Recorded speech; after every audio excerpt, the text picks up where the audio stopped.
Oi, gente boa no canal Paz e Bem. Oi, gente boa da TV 247. Eu sou Mauro Lopes. Este é o curso Retalhos da Nossa História, com o professor Pedro Lima Vasconcelos. Eu preciso fazer algumas explicações antes de convocar o Pedro para essa nossa conversa. Este programa semanalmente acontece às segundas-feiras ao vivo e às terças-feiras é veiculado na TV 247. Segunda-feira ao vivo no Paz e Bem, terça-feira na TV 247. Ocorre que nesta segunda-feira, dia 22 de abril, nós tivemos exatamente no horário do Retalhos da Nossa História, uma transmissão com o mestre Leonardo Boff, meu mestre do Pedro. Até quero que ele fale um pouquinho do Boff antes de começar nossa aula de hoje. Uma transmissão ao vivo numa rede do bem, transmissão simultânea da TV 247 com o canal Paz e Bem. Então, nós combinamos, Pedro e eu, de fazer a transmissão nesta terça-feira aqui.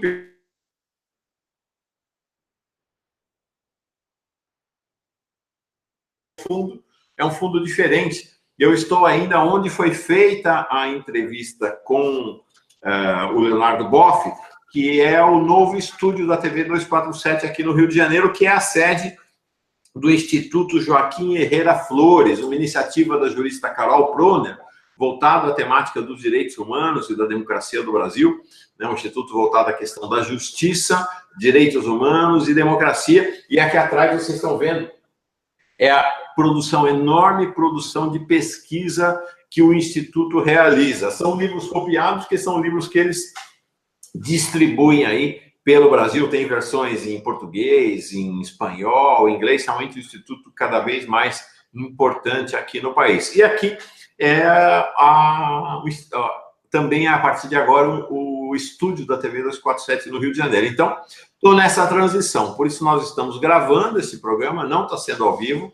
Ele vai ao ar como uma estreia, como se for ao vivo, nesta terça-feira, dia 23 de abril, às 5 horas da tarde, no Paz e Bem, e na quarta-feira, na TV 247. Então, tudo meio bagunçado, mas a vida é assim mesmo. A vida é uma grande bagunça. O reino de Deus deve ser, para nós que acreditamos nisso, no reino de justiça e paz, deve ser uma festa muito bagunçada. Nada dessa coisa muito ordenadinha, não. Pedro, grande alegria de te rever. O prazer é meu, Mauro. Bom dia a você, ao Rio de Janeiro, capital do estado em que eu nasci. E queria dar os parabéns a você, ao 247, por esse momento tão significativo aí que vocês estabelecem a sede no Rio de Janeiro, esse novo estúdio. Queria parabenizar você pela entrevista muito significativa que fez ontem com o nosso mestre Leonardo, e a aquisição, né, que isso representou. O Leonardo agora se torna colunista, né, do 247, então a gente vai poder aí semanalmente beber da fonte desse velho sábio, né, com tanta história e com tanta luz que irradia, né, nesses tempos tenebrosos que temos que viver. Então, um cumprimento muito efusivo a você e ao 247, a Paz e Bem, nesse momento de ampliar aí as possibilidades de atuação e desse serviço fundamental, né, nesses tempos que estamos vivendo. Foi, de fato, muito emocionante e emocionado. Leonardo Boff, aos 80 anos, é um velho sábio, né, cabelos brancos, barbas brancas, e talvez é o grande teólogo da história do país, perseguido pela hierarquia da Igreja Católica, perseguido pela direita fundamentalista, tanto católica quanto evangélica aqui no país, né, pela direita política também, pela extrema-direita política. E ontem eu observei isso, né, os 3 homens que são perseguidos sistematicamente, tenazmente, pela direita e especialmente pela extrema-direita do país, não é coincidência, mas são 3 homens vinculados à teologia da libertação e católicos. Leonardo Boff, Paulo Freire Luiz Inácio Lula da Silva. Não é coincidência. Não é coincidência, isso diz algo sobre a alma do Brasil. Bom, nosso tema hoje, com Pedro Lima Vasconcelos, nesse retalho da nossa história, o quinto encontro dos retalhos da nossa história, é uma continuação do estudo sobre o Quilombo de Palmares, sobre a saga de Zumbi e Dandara e a comunidade do Quilombo dos Palmares, que se estendeu por mais de um século, onde hoje é Alagoas, onde mora Pedro Lima Vasconcelos. Sinto que a gente tem um estúdio também do País e Bem aí em Maceió. Hora dessa eu vou aí, Pedro. Pra gente... Será um prazer. Será um prazer. Seja bem-vindo. Muito bem-vindo. Então, vamos à aula, professor. A sala já deve estar reunida, mas hoje reunida com o programa gravado. Ok. Então, Mauro, antes de começar, mais uma vez fazendo a reverência e homenagem ao mestre, né? Eu queria contar para você que eu tenho um privilégio que você certamente não teve. Eu morava em Petrópolis na época em que o Leonardo foi chamado a Roma para se explicar diante do então cardeal Joseph Ratzinger. E eu tive o privilégio, eu estava no seminário, eu tive o privilégio de sair às ocultas do seminário para participar da missa que Leonardo Boff presidiu quando da sua volta dessa viagem que ele foi obrigado a fazer em Roma, por conta do seu livro Igreja, Carisma e Poder. E ele, então, fez presidiu uma missa, convidou os amigos, amigas, e eu sorrateiramente apareci lá. E apareci com um livro para ele autografar. Portanto, eu tenho um autógrafo do Leonardo ali dos idos de setembro de 1984. Justamente quando ele voltou da sessão inquisitorial a que ele foi submetido, antes de ser submetido ao tal silêncio obsequioso. Que pois é. Fantástica, Pedro. Eu queria deixá-lo invejoso. Deixou? Conseguiu. E, ao mesmo tempo, fazer aí uma lembrança boa e, mais uma vez, prestar minha homenagem a esse grande mestre, né, de tantos temas, de tantos assuntos, e pela trajetória da vida dele, me ensinou muito. Eu lia textos dele em tempos em que as coisas ainda eram mais complicadas. Ele era o grande inimigo, né, da igreja, etc. Enfim, mestre Leonardo, nossa satisfação muito grande, né, e a minha satisfação muito grande de me ver envolvido aí num projeto junto com você, Mauro, que tem no Leonardo também aí uma figura de destaque e com uma contribuição muito grande que só nos vai enriquecer. Feita essa memória de mais de 30 anos, então vamos lá, a retomada da nossa reflexão sobre esse retalho tão importante da história brasileira, que é a trajetória dos Palmares, do Quilombo dos Palmares.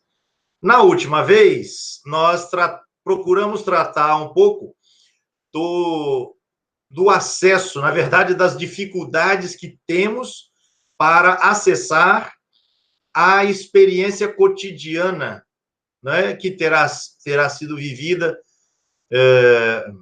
criada, tecida, nesse mais de um século de história, né, que foi o Quilombo, com seus vários mocambos, com os vários momentos, né, que esse empreendimento viveu. E a sugestão de fazer um segundo encontro a respeito do assunto tem a ver agora com o outro lado da história, ou seja, como é que Palmares repercutiu na sociedade daquele tempo e como é que as forças da repressão atuaram no sentido de riscar Palmares do mapa e a tentativa de tirá-lo da memória, inclusive, né? E nesse esforço para alcançar a destruição de Palmares, vão concorrer não só as forças militares, as forças políticas estabelecidas, mas também o aparato religioso, né? E para os nossos propósitos, essa faceta da questão, ela é particularmente importante.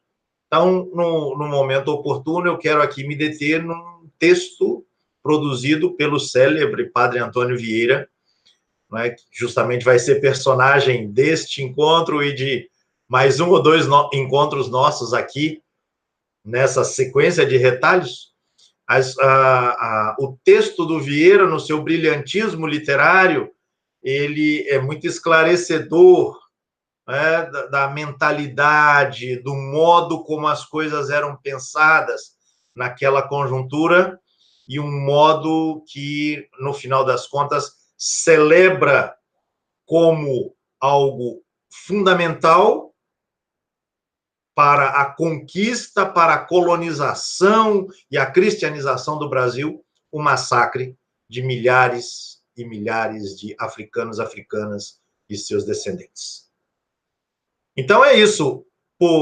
No nosso encontro hoje, vamos pensar um pouquinho sobre as reações, né, culminando então com esse texto do Padre Antônio Vieira, que, no fim das contas, dá a palavra final para que o empreendimento que haveria de praticamente destruir Palmares fosse realizado, como a gente já comentou na última vez, por obra do bandeirante Domingos Jorge Velho. Que é uma característica que atravessa nossos cursos com Pedro Lima Vasconcelos. Foi assim com Belo Monte e Canudos, está sendo assim com os retalhos da nossa história. A história brasileira tem esse aspecto de tragédia, Toda vez que o povo brasileiro levantou a cabeça, e no nosso caso aqui do curso, né, dentro do Paz e Bem, levantou a cabeça para afirmar uma espiritualidade libertadora, os poderosos passaram com um trator sobre a cabeça do povo, né, com destruição, fogo, bala, canhão, chamas, repressão, prisão, tortura e morte. Isso é impressionante, é uma constante na história do povo brasileiro, né, Pedro? Nesse sentido, é que eu sempre tomo a trajetória do Belo Monte de Antônio Conselheiro como emblemática. Ariano Suassuna, ele retoma umas expressões de Machado de Assis para dizer que o Belo Monte é uma reedição de algo que se repete cronicamente na nossa história. O Brasil oficial que se volta contra o Brasil real, esmagando-o. Então, o Brasil oficial, e aí ele coloca os adjetivos: caricato, burlesco, arrogante, petulante, etc., que se volta contra, que se joga contra de maneira inclemente, contra o Brasil real, o Brasil da gente, o Brasil do povo, que é generoso, que é esperançoso, etc, etc. E um dia desses, Mauro, aproveitando o ensejo, eu encontrei uma frase atribuída àquele notável linguista e autor do Dicionário da Língua Portuguesa, o Antônio Wise. Foi político também, né? Ele diz: quando a gente lê Euclides da Cunha, Os Sertões, né? A gente logo descobre que existem dois Brasis. Um é o Brasil inclemente e o outro é o Brasil vítima das inclemências. Então, voltando a Palmares, que é o tema que nos importa agora, a gente vai encontrar a mesma coisa. A mesma coisa. Celebrações, comemorações, desfiles nas ruas de Recife, de Salvador e de outros lugares. Tudo isso aconteceu de maneira muito efusiva quando correu a notícia de que finalmente o Quilombo dos Palmares tinha sido destruído. Foi feita muita festa nas ruas dessas que eram as principais cidades do Brasil, né, a essa época, no século XVII. Missas foram rezadas, cânticos religiosos foram entoados, hinos em ação de graças a Deus pela destruição de Palmares foram elevados aos céus. Né? Daí a gente consegue entender por que é que em tempos tão tenebrosos como esses que nós estamos vivendo, o lema seja Deus acima de todos. E a pergunta que precisa ser feita, né, é: que Deus é esse? Que um regime tão brutal contra os mais pobres, contra as pessoas que sofrem as inclemências, que Deus é esse que preside tudo isso? Essa é uma questão para a teologia, é uma questão para a espiritualidade, mas é uma questão também para nós que, de maneira em geral, façamos a pergunta sobre os traços que constituem a nossa cultura. Legal. De fato, acho que essa é uma questão central para nós, né? É uma questão central porque ela pontua, marca toda a nossa história, toda a história do país, né? E explica também, para falar do Boff, e de você, da sua trajetória também, né, Pedro? Por que a teologia da libertação foi tão perseguida e ainda é tão perseguida no país hoje, né? Porque ela afirma uma outra ideia de Deus, né? Que se opõe a esse Deus dos poderosos. Eu me lembro de um trabalho que ali nos anos 80 foi um marco para mim, né, na minha formação. Um livro chamado O Deus dos Oprimidos, de um teólogo estadunidense da libertação, um teólogo negro, chamado James Cone. E esse livro foi publicado em português, e ele é uma pérola. E ele tem uma tirada, numa certa altura, Mauro, em que ele diz algo como o seguinte: se o Deus da Bíblia, tivesse lá no Antigo Egito escolhido, em vez dos escravos hebreus submetidos à dureza dos trabalhos forçados para o erguimento daquelas obras grandiosas, né, que o Egito Antigo nos deixou. Se Deus, em vez de ter escolhido estes hebreus e hebreias submetidos à dominação dos faraós, e, em vez de ter escolhido esses hebreus, tivesse escolhido o faraó, teria sido outro Deus. Teria sido outro Deus que se teria revelado ali. E aí, acrescentando, se poderia dizer, bem, quando na passagem bíblica correspondente, que lá está no capítulo 3 do Êxodo, se diz, atribuído a Deus, né? Eu ouvi o clamor do meu povo, eu me dei conta da miséria que meu povo está experimentando. Eu sempre costumo dizer, bem, Deus podia ter escutado outras coisas, né? Podia ter prestado atenção para ouvir outras coisas, mas ele foi justamente escutar o clamor do povo.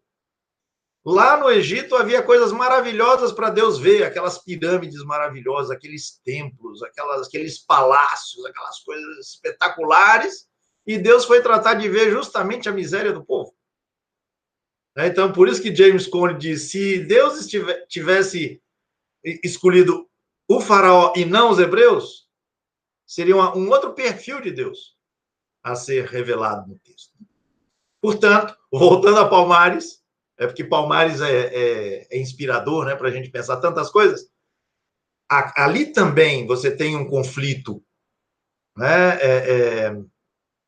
das representações da divindade, dos entendimentos a respeito da divindade. E o que a gente vai concluir na leitura do texto do Padre Vieira é justamente a convicção de que existe um entendimento da divindade absolutamente comprometido com o projeto colonizador. e o projeto colonizador não teria como acontecer, como efetivar-se, não fora pela mão de obra escrava, pela mão de obra traficada da África. Afinal de contas, e agora eu vou citar aqui uma expressão que eu vi atribuída ao Vieira, não encontrei nenhum texto dele, mas eu encontrei várias vezes essa referência ao padre Antônio Vieira, uma expressão contundente, em que ele diz o seguinte, Mauro: a alma de Portugal é Pernambuco, mas a alma de Pernambuco é a África.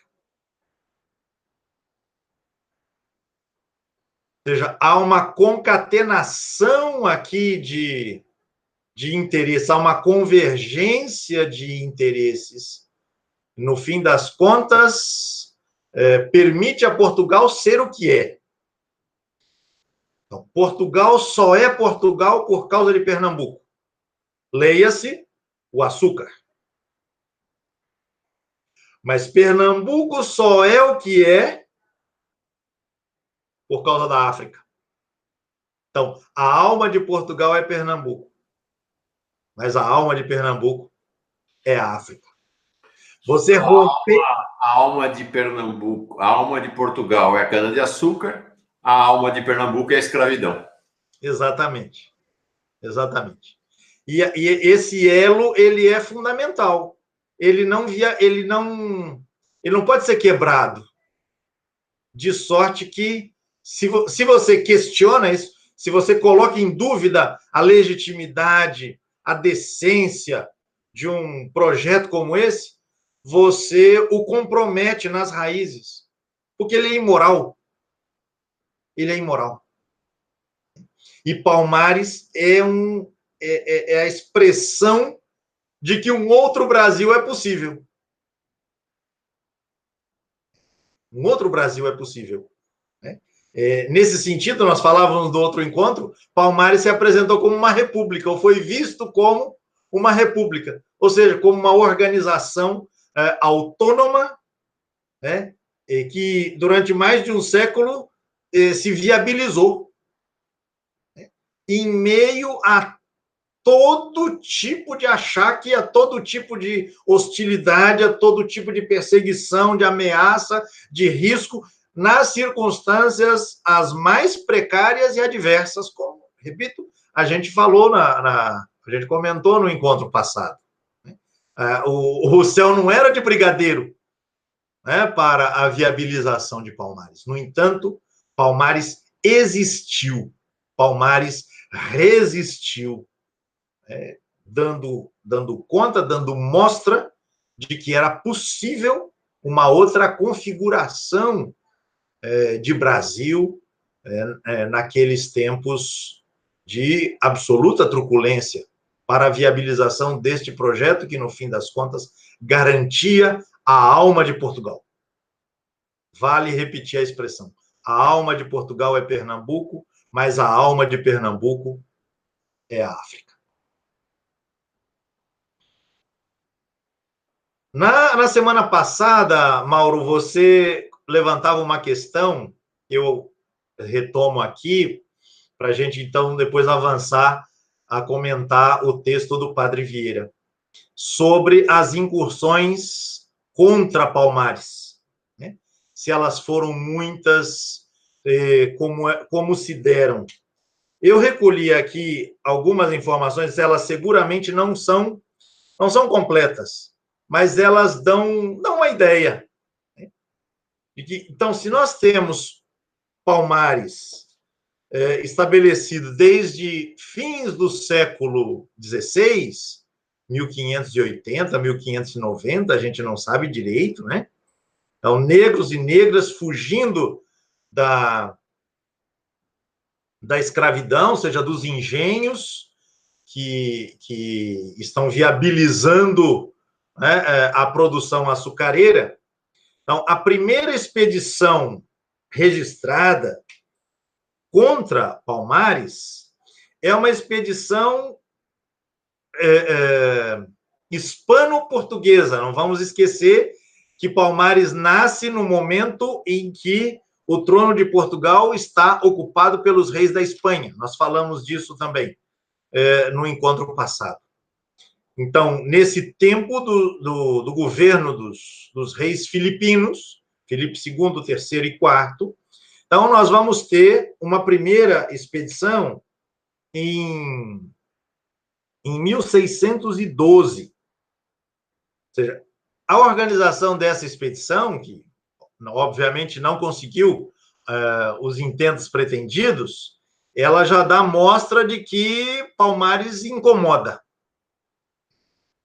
Porque é importante também levar em conta, Mauro, inclusive para a gente entender questões do nosso cotidiano atual. A fuga é o outro lado da moeda da escravidão. As fugas de escravos e escravas davam a tônica. O medo que os senhores tinham de seus escravos e escravas, de que eles fugissem, ou de que eles atentassem contra a vida dos seus senhores, isso era uma constante.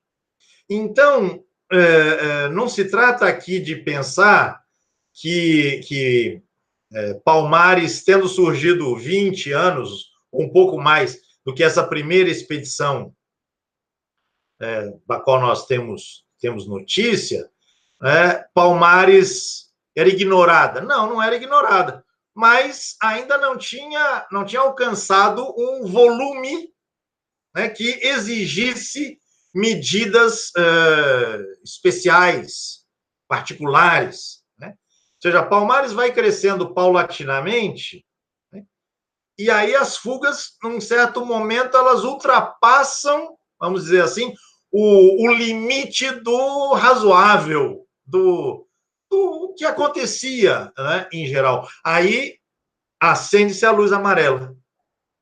E essa expedição de 1612, ela é uma primeira indicação nesse sentido. Os portugueses e espanhóis têm aí que lidar, então, com esse entrave, com esse obstáculo, para a consolidação dessa ordem colonizadora. Só que, como nós dissemos também na última vez, logo vem os holandeses. E aí você vai ter os problemas que vão envolver espanhóis e portugueses de um lado e os holandeses de outro. Então você vai ter lutas entre os agentes da colonização. Ora, esse embate entre colonizadores será um momento propício para que Palmares, no interior, se agigante. Porque eles estão consumindo forças entre eles. E as ações repressivas, então, perdem um pouco de força nesse tempo. Não necessariamente porque os holandeses fossem mais generosos ou bondosos ou coisa parecida. De forma alguma. É que os colonizadores estavam empreendendo esforços entre eles, para ver quem é que haveria de controlar Pernambuco. Enquanto o Bolsonaro e o Mourão estão brigando, aparece um espaço ali para o povo brasileiro, para a democracia, né? Pois é. As analogias são possíveis, né? Na hora que você tem a afirmação de um poder colonizador de maneira hegemônica, de maneira inconteste, a possibilidade da repressão contra Palmares, ela se agiganta, ela aumenta. Isso não significa dizer que no tempo do Brasil holandês não se tentou reprimir Palmares. Pelo contrário, houve tentativas também. Mas o fato de que tenha havido essa experiência holandesa deu a Palmares uma sobrevida. E uma sobrevida importante, porque aí Palmares cresce. E na medida em que Palmares cresce, as dificuldades para destruí-lo só vão aumentar. Então, depois que os holandeses são expulsos do Brasil, isso em 1654, a gente vai encontrar noticiadas várias expedições entre 1654, justamente o ano da expulsão dos holandeses, e 1677. Diz aqui o Ronaldo Weinfass, no texto que eu mencionei semana passada, Deus contra Palmares, ele diz, entre 1670 e 1600... Perdão, a partir de 1670, as autoridades puseram em marcha um plano de destruição sistemática, com ataques quase anuais às aldeias. Você vai ter um tempo aí em que Palmares será liderada por uma figura muito controvertida, que é o Ganga Zumba, né? Um líder aí durante 15, 16 anos, né? E uma figura controvertida porque, num certo momento, ele encaminha uma espécie de acordo de paz com os portugueses. Ele acredita nas promessas dos portugueses. Ou tem alguma coisa a ganhar aí, justamente as controvérsias em torno da figura são grandes. Mas muita gente vai entender que esse caminho de acordo com os portugueses não tem futuro. E aí, justamente, em 1678, Ganga Zumba deixa de ser o líder, ele é combatido e, no seu lugar, vai emergir a figura mais famosa, né, do quilombo, que é justamente Zumbi, que tem uma posição de enfrentamento do poder colonizador português. E aí se entra numa nova fase, que será, no fim das contas, a fase definitiva, que vai levar, no final, a destruição de Palmares e ainda um lento agonizar do que sobrou do ataque comandado pelo Bandeirante, que a gente já mencionou.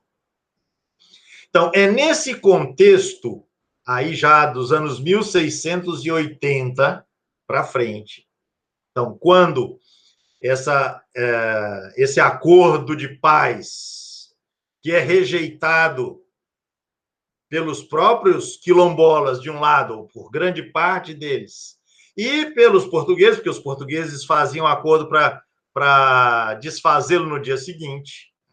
Quer dizer, os olhos mais lúcidos tinham muita clareza de que isso não iria para frente. Né?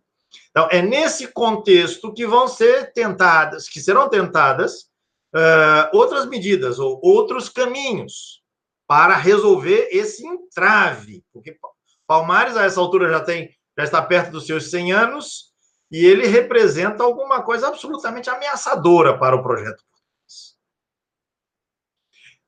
E então se coloca a pergunta sobre se seria o caso de decretar, de estabelecer uma, digamos assim, uma anistia a Palmares. Vamos cuidar de Palmares, vamos cristianizar Palmares. Mas a cristianização associada a um processo de autonomização, de reconhecimento de Palmares. Isso se coloca como questão, se coloca como projeto, como pergunta.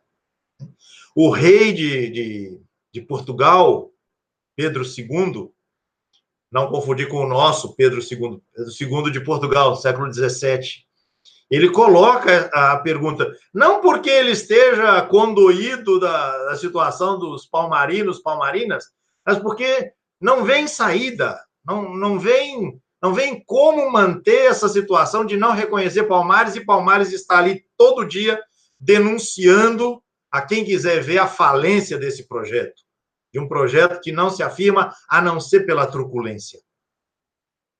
Então, há inúmeras consultas, inúmeras negociações, inúmeras avaliações e estudos sobre a viabilidade de se estabelecer alguma maneira, né, de Palmares continuar existindo dentro da colônia portuguesa. É quase uma contradição em termos. E é justamente isto que Padre Antônio Vieira vai explicitar com a sua pena absolutamente magistral do ponto de vista literário, né, colocando de maneira absoluta, clara, maneira cristalina. Não, não é possível. Palmares não tem lugar. Não tem lugar. E é justamente em resposta a uma consulta desse teor, né, sobre se deveriam enviar padres para catequizar a gente palmarina, que o padre Antônio Vieira, então, responde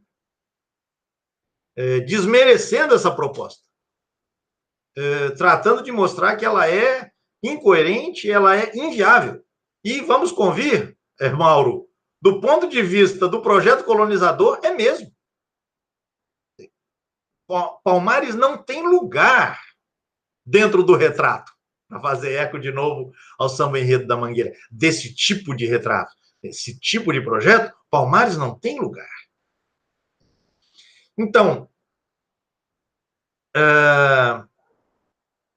Vieira apresenta, eu vou retomar aqui o texto porque vale a pena, inclusive do ponto de vista literário, passar por ele e pensar a seu respeito. Então, padres não devem ser enviados a Palmares.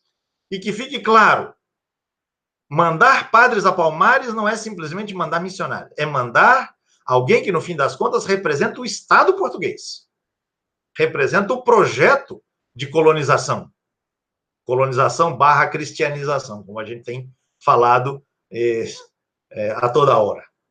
Então, dizer, 5 razões para que não se enviem padres a Palmares e, por consequência, para bom entendedor, né, meia palavra basta, ou como diria o mestre Jesus de Nazaré, quem tem ouvidos ouça.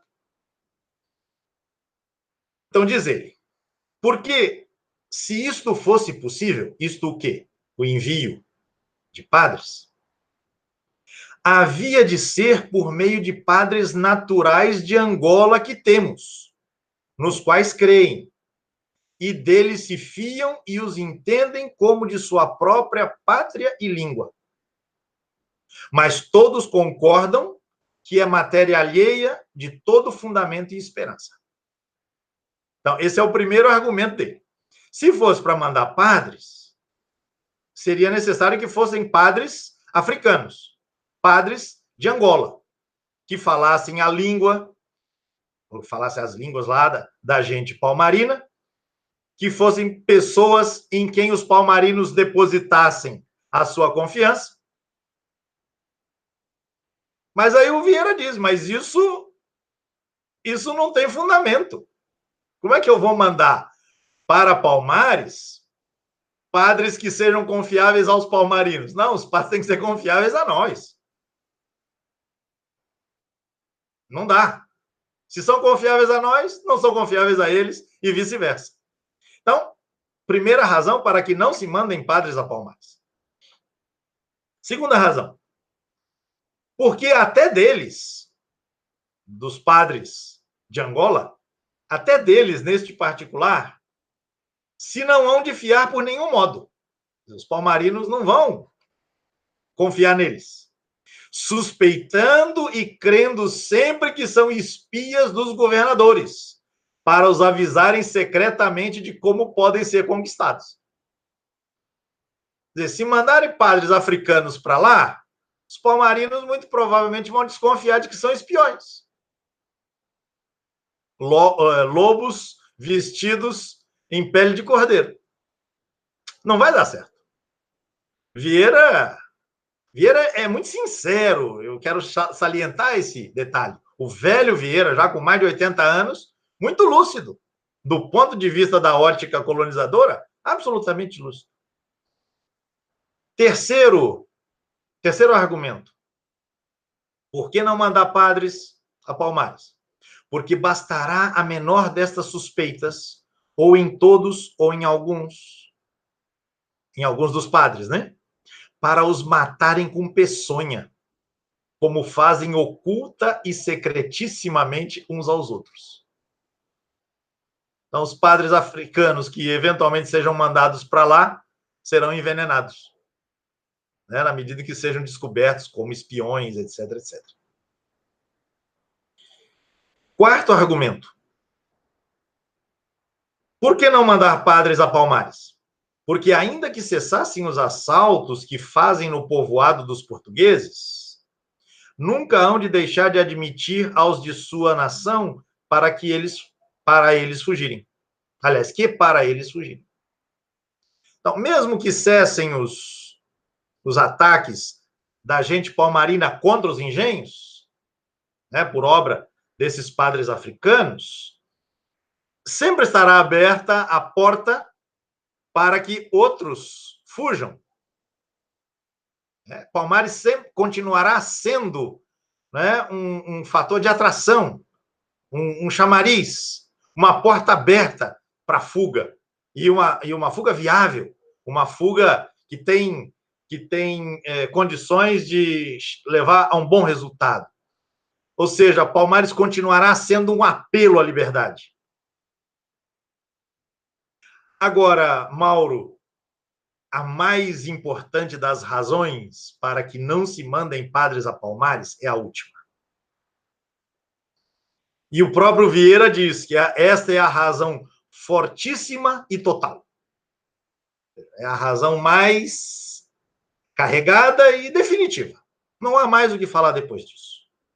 Então, por que não mandar padres a Palmares? Razão fortíssima e total. Porque, sendo rebelados e cativos, os palmarinos estão e perseveram em pecado contínuo e atual, de que não podem ser absoltos, ou seja, absolvidos, nem receber a graça de Deus, sem se restituírem ao serviço e obediência de seus senhores, o que de nenhum modo hão de fazer. Vamos traduzir isso para a nossa língua aqui, porque aqui tem todo o estilo do Vieira, né? Então, na medida em que a gente de Palmares é feita de pessoas rebeladas e cativas, estão e perseveram em pecado contínuo e atual. E deste pecado, essas pessoas não podem ser absolvidas. Não podem receber a graça de Deus, a não ser que se restituam. O que significa isso? A não ser que as pessoas se devolvam, se entreguem de volta ao serviço e obediência de seus senhores, o que de nenhum modo hão de fazer. Pecado mortal é o desejo de liberdade. Pecado contínuo e atual, do qual não podem ser absolvidos. Deus fica impedido de conceder a essas pessoas a sua graça, caso ele venha querer. Deus está obstaculizado. E a condição para que eles possam receber a graça de Deus é a de que eles se restituam ao serviço e obediência a seus senhores. Em outras palavras, a lógica colonizadora é o veículo, é o meio pelo qual passa a graça de Deus. O único acesso que essas pessoas teriam à graça de Deus era voltar à fonte. Agora, a fonte é nada menos que o sistema colonizador. A escravidão. Exatamente. Então, ou essas pessoas se restituem ao serviço e obediência de seus senhores, para que possam escapar dessa condição de estarem em pecado contínuo e atual, e, portanto, possam receber a absolvição deste pecado. Ou nada feito. E o Vieira diz, eles não vão fazer isso. Então, não adianta padres irem a Palmares. Por quê? Porque a Palmares, a graça de Deus não chega. A graça de Deus chega no engenho. Chega na senzala. Mas em Palmares, não. Ou seja, há aqui uma associação perversíssima. E não é só do Vieira. O Vieira não está inventando isso. Há uma identificação, uma associação entre a ordem da graça, vamos chamar assim, e a ordem sociopolítica estabelecida. É só dentro da ordem sociopolítica estabelecida que a ação divina pode acontecer. Isso é de uma brutalidade, né? Eu não sei se eu consigo expressar aqui, com as minhas palavras, o peso que isso tem. A condição para que essas pessoas tenham acesso à graça de Deus é entregar-se de volta à servidão e à obediência a seus senhores, os senhores dessa gente. É brutal demais, né, Pedro? Mas não acabou não, Mauro. Não acabou não, para você ver como essa associação a qual eu acabei de fazer referência, como ela é alguma coisa entranhada na lógica desse projeto. O Vieira continua, ele diz assim, só havia um meio eficaz e efetivo para verdadeiramente se reduzirem, que era concedendo-lhe sua majestade e todos os seus senhores espontânea, liberal e segura liberdade, vivendo naqueles sítios como os outros índios e gentios livres, e que então os padres fossem seus párocos e os doutrinassem como os demais. Ou seja, Deus está ansioso para conferir a sua graça a esses palmarinos e palmarinas. Vamos pensar, né, nessa perspectiva. Mas ele não pode. Ele está refém do rei de Portugal. Deus está refém do rei de Portugal e dos senhores de engenho que representam o projeto português aqui. Vejam, o único meio eficaz e efetivo para verdadeiramente se reduzirem é que Sua Majestade e todos os seus senhores concedessem a essas pessoas espontânea, liberal e segura liberdade, vivendo naqueles sítios como os outros índios e gentios livres, e que então os padres fossem seus párocos e os doutrinassem como os demais. Ou seja, pense que no fim das contas, Deus está refém do rei de Portugal e dos senhores de engenho.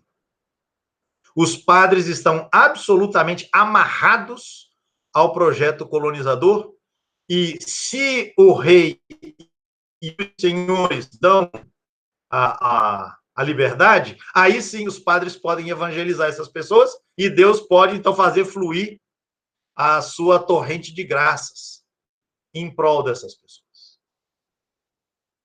Mas, e aí vem a última frase desse argumento fortíssimo e total, continua então Vieira, esta liberdade, essa eventual liberdade que o rei e os senhores concedessem aos palmarinos e palmarinas, esta mesma liberdade seria a total destruição do Brasil. Porque conhecendo os demais negros, que por este meio tinham conseguido ficar livres, cada cidade, cada vila, cada lugar, cada engenho seriam logo outros tantos palmares, fugindo e passando-se aos matos com todo o seu cabedal, que não é mais que o próprio corpo.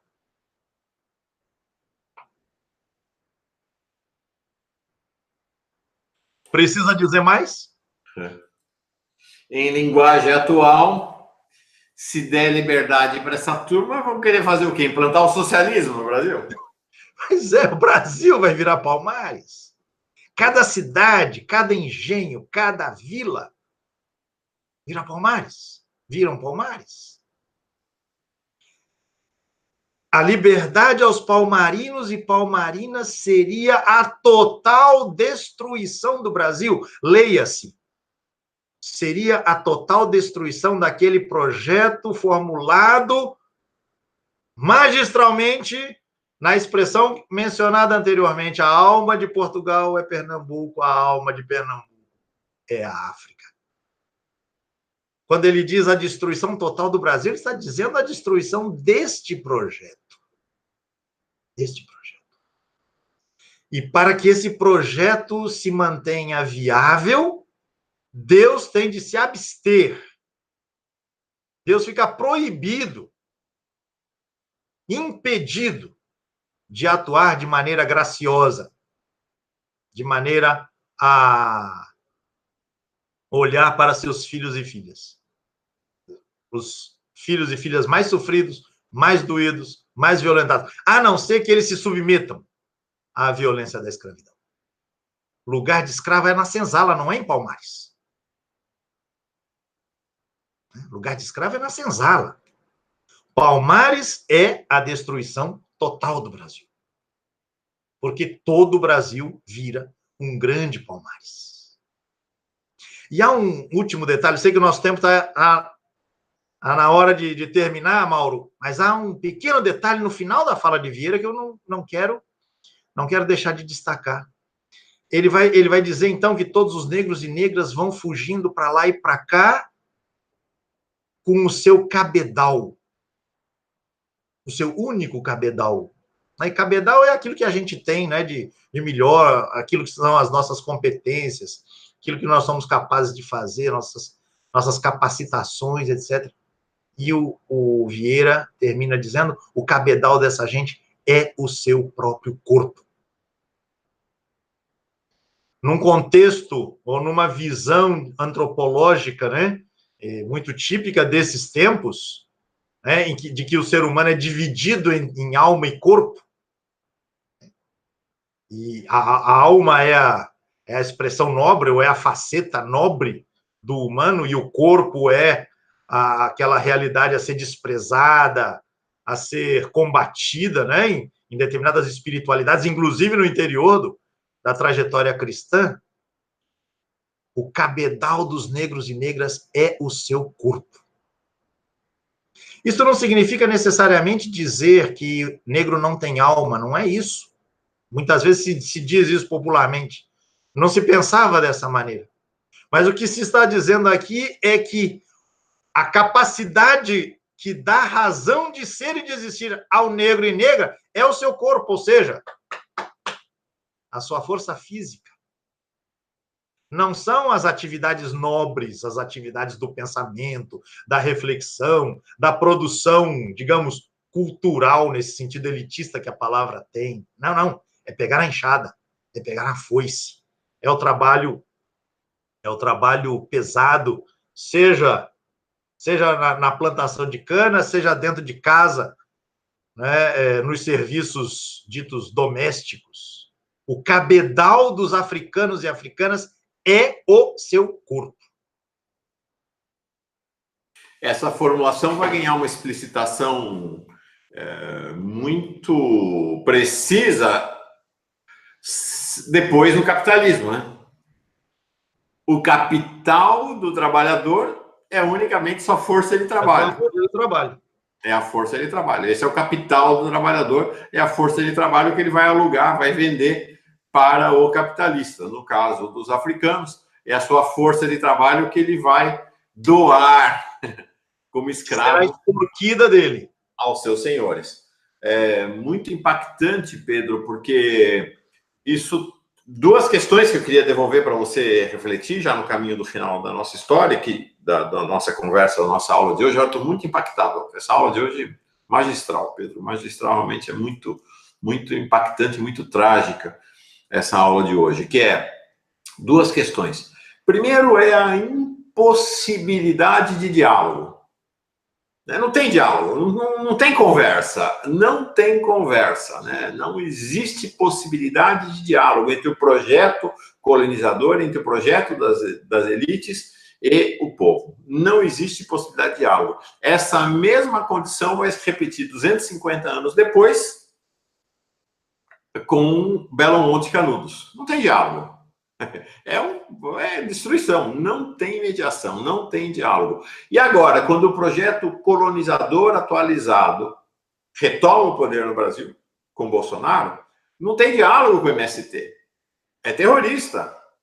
É destruição. É terrorista. O Bolsonaro disse explicitamente, são terroristas. Então, tem que ser destruído. Não tem conversa desta visão, nesta concepção da elite brasileira, com o povo brasileiro. Ou se submete, ou é destruído. Ou se submete à escravidão, ou é destruído. Ou se submete à obediência, ou é destruído. E qual é o projeto que tem para esse povo? É muito interessante, Pedro, porque isso está explicitado nesse governo de corte neofascista agora. Então vem lá o ministro da Educação e diz: é formar mão de obra. A educação é para formar mão de obra, não tem nada a ver com cultura. O novo ministro da Educação vem e diz: não, olha, no Nordeste é só faculdade de agronomia. Exatamente. Os artistas, os produtores culturais passam a ser vistos como inimigos.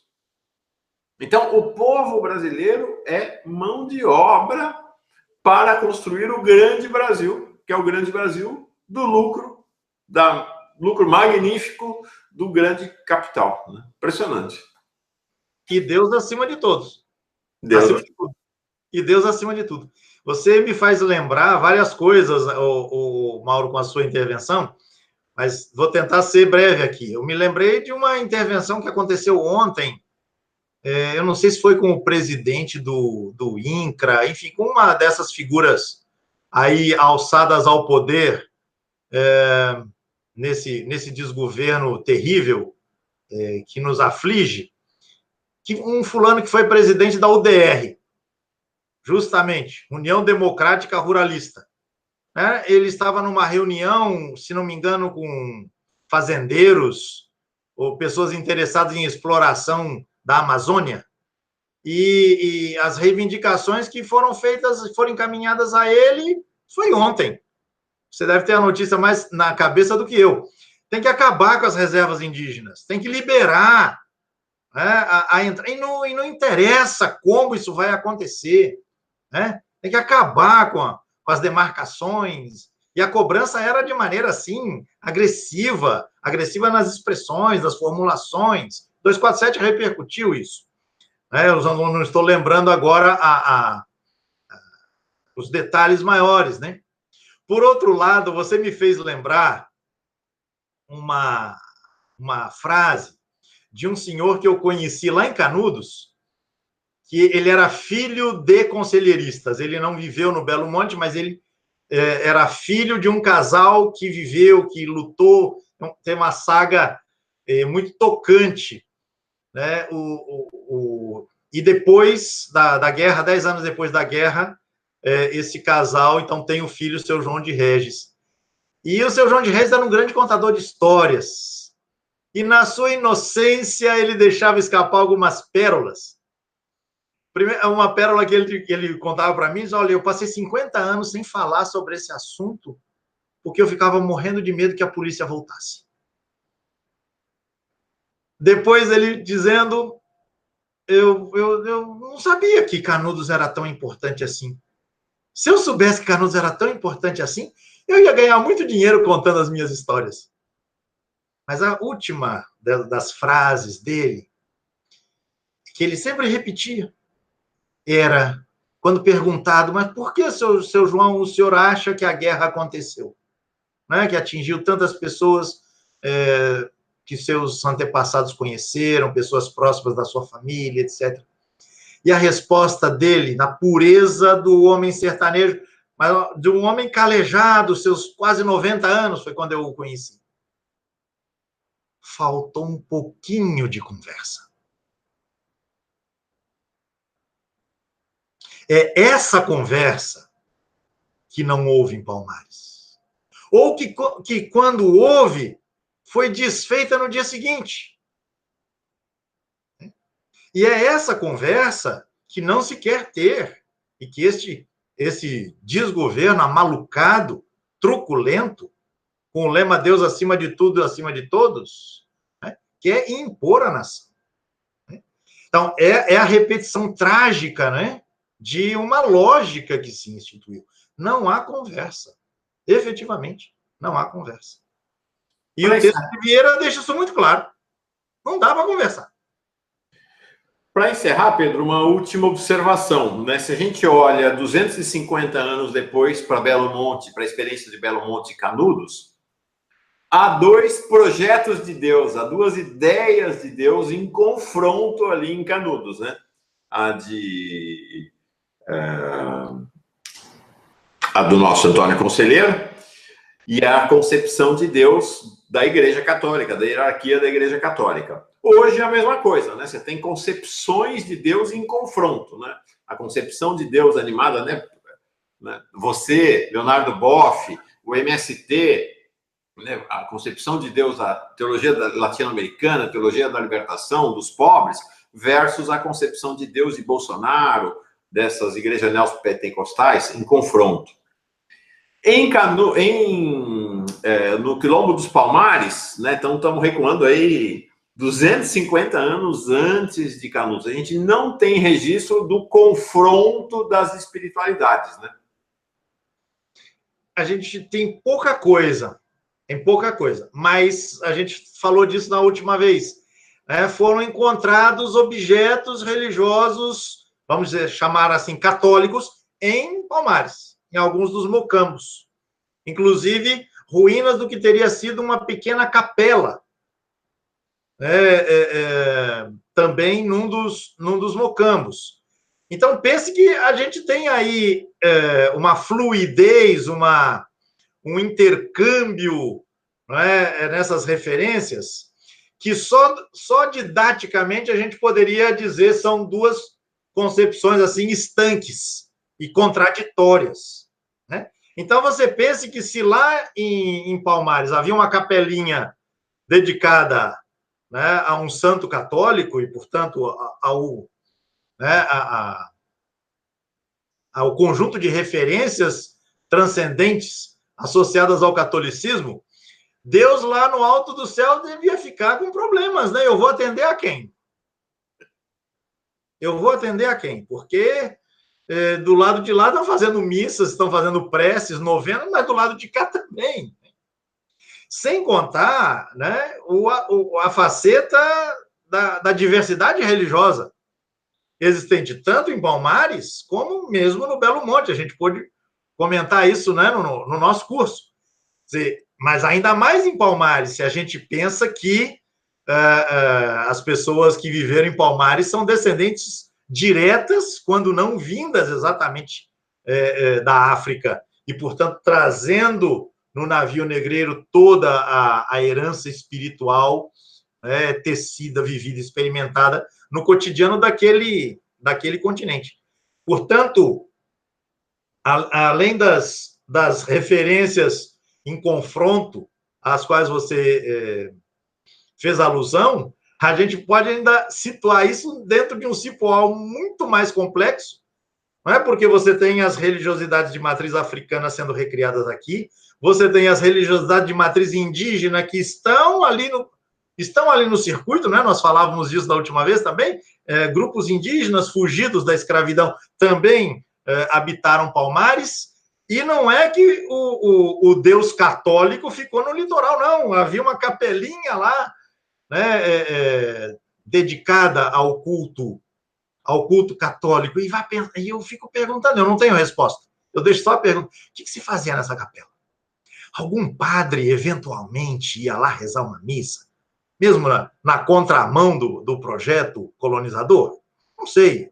É uma pergunta que eu deixo sem, apenas por atrevimento, né? Querendo sonhar que algum padre subversivo tenha pensado e tenha efetivado, de alguma maneira, uma aproximação né, uma aproximação amiga, solidária à gente de Palmares, mas havia uma capela que se fazia ali, né, rezas, novenas, terços, devoções a santos, junto com os orixás e as figuras do panteão, dos panteões de matriz africana e as religiosidades indígenas. O que acontecia ali?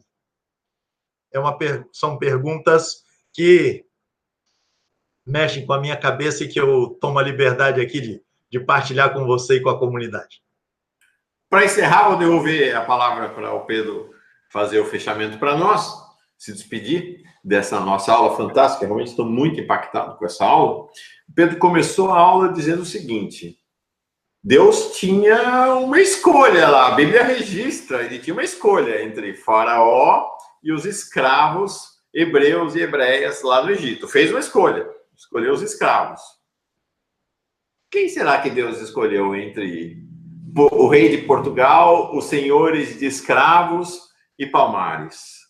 Entre os novos reis do Brasil, com um golpe de Estado que levou à República e à construção de um exército que combateu o povo, ou Belo Monte, Canudos? O faraó República e o povo em Canudos. E agora? O faraó Bolsonaro ou o MST ou MTST? É uma questão, né? A quem Deus escuta? Com quem Deus está? Essa é uma questão que atravessa a história da humanidade e da espiritualidade.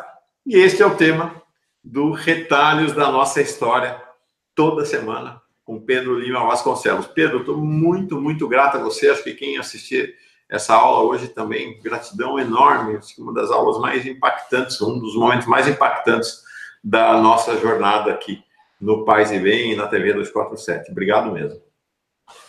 Eu que agradeço, Mauro, pela oportunidade, pela possibilidade, e à luz dessa sua última consideração, eu gostaria de recomendar a quem nos vê, nos escuta, a leitura de um texto de um grande escritor, mas de uma figura humana maravilhosa. Um ateu, talvez seja um dos melhores faladores de Deus, faladores a respeito de Deus, que é José Saramago. Há um texto, vocês vão encontrar facilmente na internet, chamado O Fator Deus. Tem tudo a ver com isso que você acabou de falar agora. O Fator Deus. É um texto que Saramago escreve impactado pelos atentados, né, feitos lá a Nova York, né, e Washington, no famoso 11 de setembro de 2001. E aí o Saramago vai dizer, o problema não é Deus. O problema é o que fazem com ele. O fator Deus. Vale a pena. É uma coluna de jornal. E é um texto impactante para crentes, não crentes,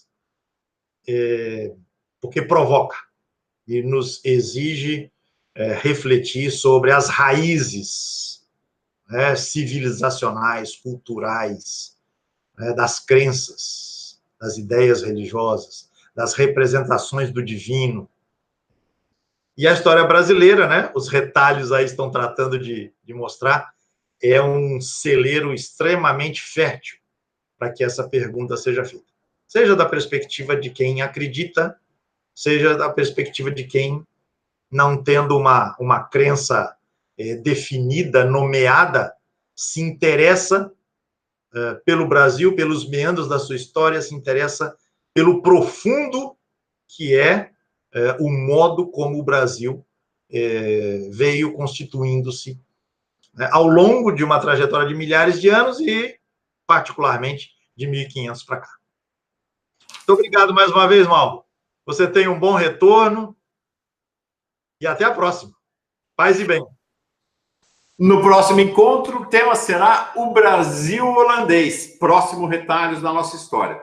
Para terminar, se você não está inscrita ainda no canal Paz e Bem, inscreva-se. Inscreva-se assim que acabar de assistir esse vídeo. Se você tiver possibilidade, torne-se um assinante, uma assinante solidária do canal Paz e Bem. O link está na descrição deste vídeo e está também no nosso site, pazebem.org. Pazebem.org, lá tem tudo que tem no canal Paz e Bem, tem lá no site também, e mais artigos, textos, e aí você pode se tornar um assinante, uma assinante. O texto do Saramago e as outras referências que o Pedro fez estarão também na descrição desse vídeo. Valeu, gente. Grande aula, estou muito, muito impactado e agradecido.